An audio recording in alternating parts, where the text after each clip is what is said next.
to the end. She was there since the beginning, so I'll never switch. I told her we gon' make it to the top, and when we get up there, I'm not gon' stop loving her. I ain't gon' put no one else above her. She my lady and I wanna show her. Welcome back to my channel. So today's video is gonna be me showing y'all how I get my airbrushed foundation. I guess you can call this my foundation routine.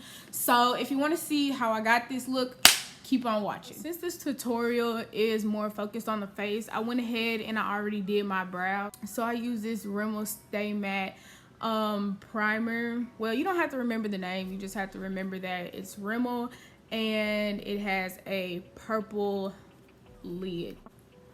Since I put makeup on my neck, I put primer on my neck too. I make sure I put it on my eyelids. You know, can't forget the eyelids. And then I put it on my forehead.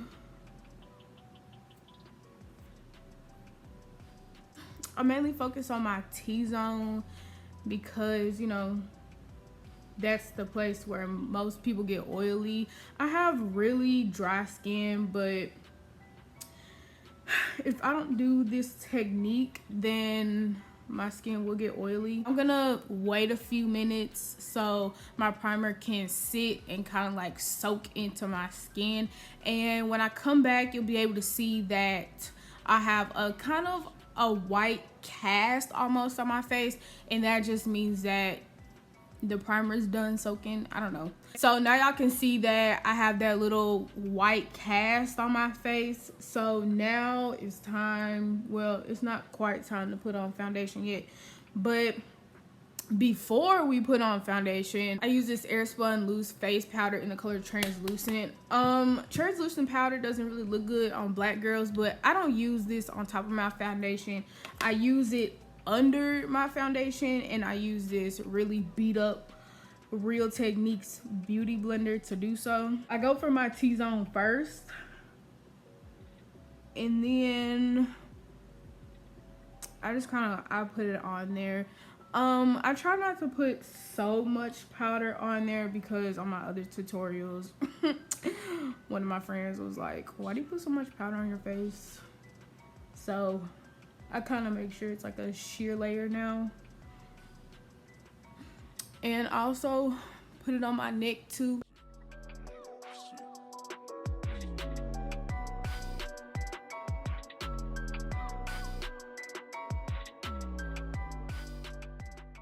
So I use this Maybelline Fit Me Matte and Poreless foundation in the shade 338.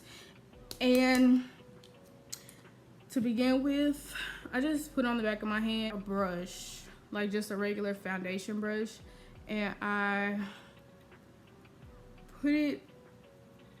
use the brush to just put the product on my face first.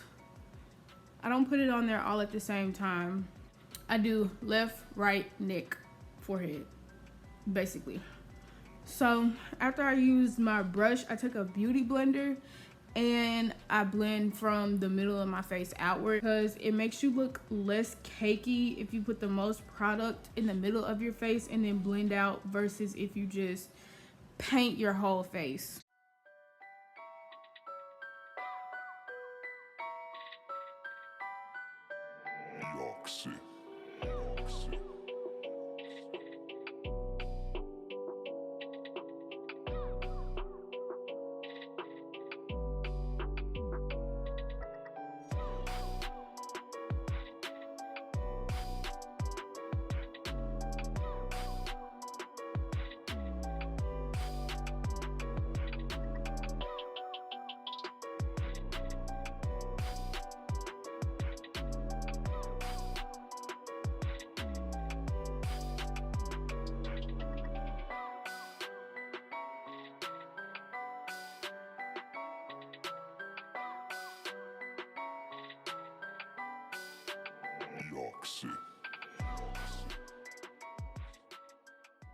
So now I'm done with the initial layer of foundation.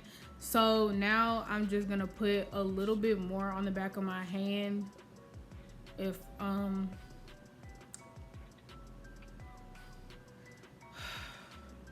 Okay, it looks like we're out. So I put a little bit less foundation on the back of my hand than what I would for a whole face of makeup, only because I'm touching up the areas that I typically miss, which is my nose, like this area. Basically everything that's like right here, I miss. Sometimes I do it on purpose, sometimes I do it on accident, but I find that it's easier to just touch it up after I'm finished with the whole face.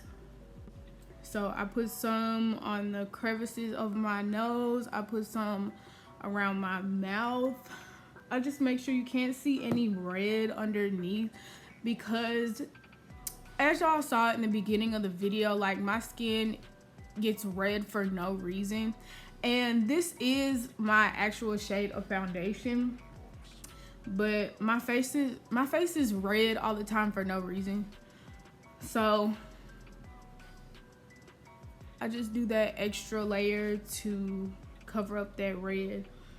And I also put some more up under my eyes because I don't wear concealer, I don't wear highlighter, I don't contour, I don't do any of that because I just don't. Also make sure to cover up my veiny eyelids.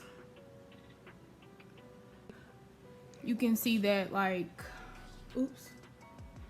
You can see that we're already looking airbrushed. I'm about to use the Fit Me Matte and Poreless pressed powder in the shade 330, which is Toffee. So funny story, I actually got this color on accident and I tried to take it back to Walmart and they wouldn't let me return it. So I'm kind of stuck with this, but I started wearing it and I was like, okay, it's not that bad. So I just use a fluffy brush to set my face. I set my neck too, because you know, if I get some creases in my neck, it's not gonna look good. So I just make sure to set my neck too. Well, a little foundation advice: if you're having trouble shade matching yourself, do not go to Sephora, don't go to Ulta, especially if you're a black girl, because sometimes even the black girls do not shade match you correctly. So just go to Sephora, go to Ulta, go to Walmart, and go to a section of foundations that you know are kind of close to your skin tone, and just open up a package and swatch it on your face. Like it doesn't matter. That's what I did to find my perfect shade of foundation, and I've been rocking with this ever since. Don't be afraid to try to shade match yourself, because people out here will mess you up, especially if you're a black girl. So you know, it ain't nothing wrong with going and trying to shade match yourself.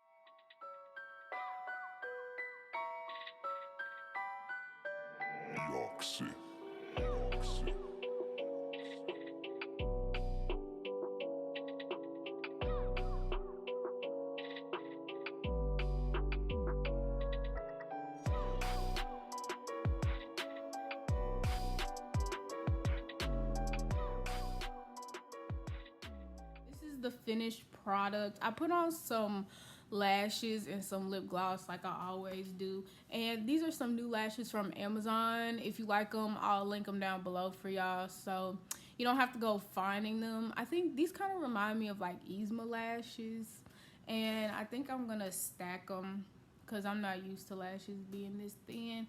But anyway, I really hope y'all enjoyed this video. Make sure you like, comment, and subscribe to my channel. All my social media will be down in the description box, as well as videos that I have uploaded in the past. In this case, it's going to be the review for this You Pretty Hair. The review and an update is coming soon. So with that being said, I'll see y'all in my next video.